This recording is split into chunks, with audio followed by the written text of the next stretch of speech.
Hello நண்பா, welcome to my channel mister தம்லா ப்ளா. நான் உங்கள் சதீஷ். இன்றைக்கி என்ன டாபிக் பற்றி பார்க்க போகிறேன்னா, இன்றைக்கி தியேட்டரில் ரிலீஸ் ஆகிருக்க ப்ளூ ஸ்டார் இந்த மூவியோட ரிவ்யூ தான் உங்களுக்கு ஃபுல்லாக எக்ஸ்பிளைன் பண்ண போகிறேன். வாங்க கைஸ், வீடியோக்குள்ளே போகலாம்.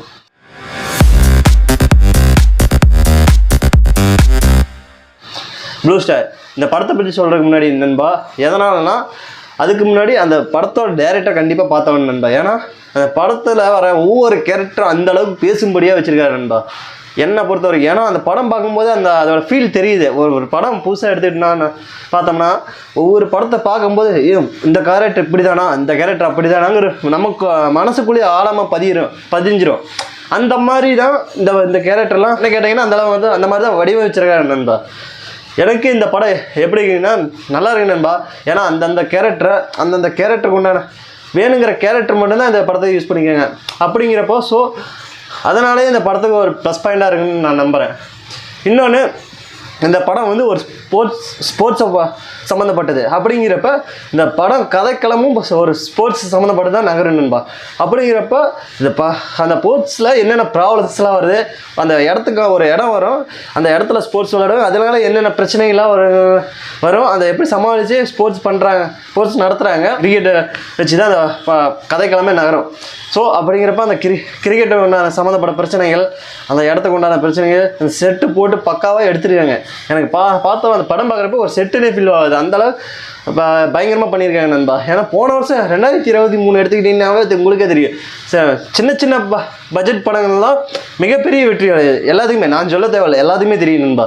ஸோ அந்த வகையில் இந்த வருஷமும் அதே மாதிரி சின்ன பட்ஜெட் தான் மிகப்பெரிய வெற்றி அடைன்னு நான் நினைக்கிறேன் நண்பா. ஏன்னா இந்த படத்தை பார்க்கும்போது அந்த அளவுக்கு தான் ஃபீல் ஆகுது. ஸோ அதனால் எனக்கு இந்த படம் பிடிச்சி நண்பா. இந்த கதைக்கலாம் இந்த படத்தோட டேரக்டரை நாம் ரொம்ப வாழ்த்தணும் நண்பா. ஏன்னா அந்த அளவுக்கு ஒர்க் பண்ணியிருக்காங்கன்னு சொல்லலாம். ஏன்னா ஒரு பெரிய டேரக்டருக்கெல்லாம் இந்த டேரக்டரோட டஃப் கொடுக்குற அளவுக்கு தான் இந்த படத்தை எடுத்து வச்சுக்கிறாங்க நண்பா. இன்னொன்று, இந்த படத்தில் வர கேரக்டர் சாந்தனு சார் ஆகட்டும், அசோக் செல்வன் சார் ஆகட்டும், சாந்தனு சார்லாம் பார்த்தீங்கன்னா 15 வருஷம் ஆகுது இந்த ஃபீல்டுக்கு வந்து, சினிமா ஃபீல்டில்.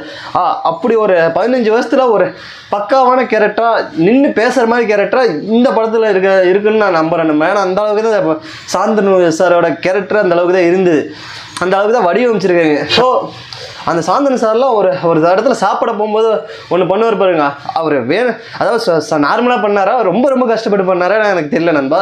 ஆனால் அந்த சாப்பிட்றப்ப ஒரு சீன் பண்ணுவார் சாப்பிடும்போது, அதெல்லாம் பார்த்தீங்கன்னா ரொம்ப கஷ்டமான சீனு. ஏன்னா எனக்கே தெரியுது இப்போ அந்த படத்தை பார்க்கும்போது அப்படிங்கிறப்ப அந்த சீனை அசால்ட்டாக பண்ணியிருக்காங்கன்னு தான் எனக்கு தோணுது நண்பா. ஆனால் ஒரு சில ஆனால் நமக்கு பார்க்கும்போது அதோட கஷ்டம் என்னென்னா நமக்கு தெரியும். அந்த சீனை இப்படிலாம் பண்ண முடியுமா, இப்படிலாம் நடிக்க முடியுமாங்கிற மாதிரி. அப்படி அவர் சாந்தன் சார் வந்து அந்த அளவுக்கு பண்ணியிருக்காரு. அசோக் செல்வன் சும்மா சொல்லவே வேணாம்.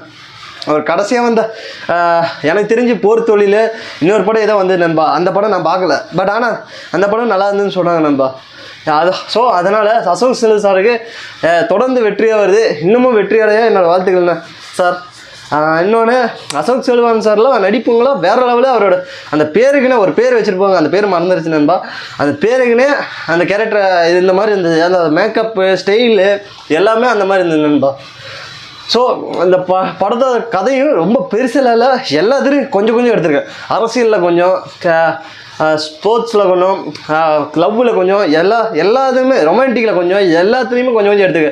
பட் ஆனால் இந்த படத்தை பார்த்தீங்கன்னா ஒரு மூஞ்சி சுளிக்கிற மாதிரி, இல்லை ரத்தம் திரிக்கிற மாதிரி, இன்னொன்று ஒரு பார்க்க அருவருப்பாக இருக்கிற மாதிரிலாம் இந்த படம் இல்லை நண்பா எனக்கு தெரிஞ்சு. ஆனால் பார்த்தோம்னா நீட்டாக டீசெண்டாக ஃபேமிலியோட ஒரு தம்பி பாப்பா அந்த மாதிரி போய் டீசெண்டாக ஒரு பார்க்கக்கூடிய படம் தான் இந்த ப்ளூ ஸ்டார் படம் நண்பா. ஸோ இந்த படம் எனக்கு தெரிஞ்சு எனக்கு ரொம்ப பிடிச்சிருக்கு நண்பா. அதனாலே அதாவது ஃபஸ்ட் ஹாஃப்லாம் வேறு லெவல் தரமாக இருந்தது. அதாவது தரமாக இருந்ததுன்னா அந்தளவுக்கு கதை இருந்தது. செகண்ட் ஹாஃபும் இருந்தது நண்பா, கொஞ்சம் ரொம்ப லென்த்தாக இழுத்துட்டாங்க, அவ்வளோதான். பட் ஆனால் எனக்கு பிடிச்சிருந்தது இந்த படம், தப்புல சொல்ல. படம் நல்லா இருக்கு நண்பா. ஸோ அப்படிங்கிறப்ப இந்த ஜெயக்குமார் சார்லாம் நம்மளாம் ரொம்ப பாராட்டலாம். ஏன்னா அவர் படமாக அப்படிங்கிற ஒரு பெரிய டேரக்டர், பெரிய செட்டு போட்டு தான் எடுக்கணும், பெரிய டான்ஸ் வைக்கணும், மாசான ஃபைட் சீன்ஸ் வைக்கணும், அப்படிலாம் யோசிக்காமல் ஒரு என்னடா இந்த கதை தேவை, என்னென்ன தேவை, ஃபைட்டு இந்த போல தான், சாங் வேணுமா இப்படி தான், லவ் வேணுமா இப்படி தான், ஆக்ஷன் வேணுமா இப்படி தான், அப்புறம் என்ன ஸ்போர்ட்ஸ் வேணுமா இவ்வளோ தான்.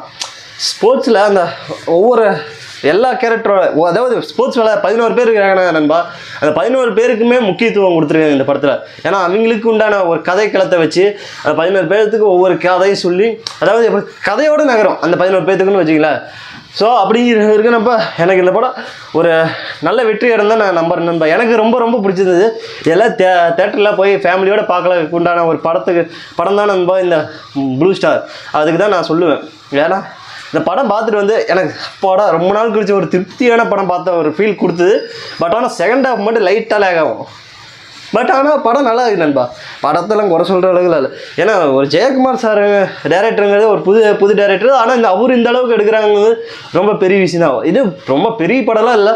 எல்லாரும் எதிர்பார்க்குற, அதாவது இப்போ நம்ம விஜய் சார் ஆகட்டும், அஜித் சார் ஆகட்டும், அந்த அளவுக்கு ரஜினி சார் ஆகட்டும், அந்த அளவுக்கு பெருசாக எதிர்பார்ப்பாங்களா, அந்த அளவுக்கு எதிர்பார்க்கல இந்த படத்துக்கு. அப்படி இருந்தது இந்த படத்துக்கு எனக்கு தெரிஞ்சு நல்ல பாசிட்டிவ் திங்ஸ் தான் எல்லாருமே சொல்கிறாங்க, பாசிட்டிவாக தான் சொல்கிறாங்க. அதாவது படம் பார்த்தவங்க சரி, ரிவ்யூ போகிறவங்க சரி. அப்படிங்கிறப்ப எனக்கு இந்த படம் பார்க்குறப்ப அப்படி தான் ஃபீல் கொடுது. ஏன்னா இவங்க ரிவ்யூவில் இப்படிலாம் சொல்கிறாங்களே.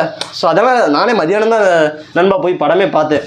மதியானம் பார்த்து சாயந்தரம் வந்தோடனே சாயந்தரமே ரிவ்யூ போகணும்னு நினச்சேன். ஆனால் என்ன போட முடியாது, லேட் ஆகிடுச்சு, கொஞ்சம் சின்ன சின்ன வேலை. அதனால் ஸோ எனக்கு இந்த படம் நல்லா இருக்கு நண்பா, பிடிச்சிருந்தது. எல்லோரும் ஃபேமிலியோடு போய் பார்க்க உண்டான ஒரு படம் தான் இந்த படம். ஓகே நண்பா, மீண்டும் அடுத்த வீடியோ சந்திக்கிறேன். நான் உங்கள் சதீஷ். பாய் நண்பா.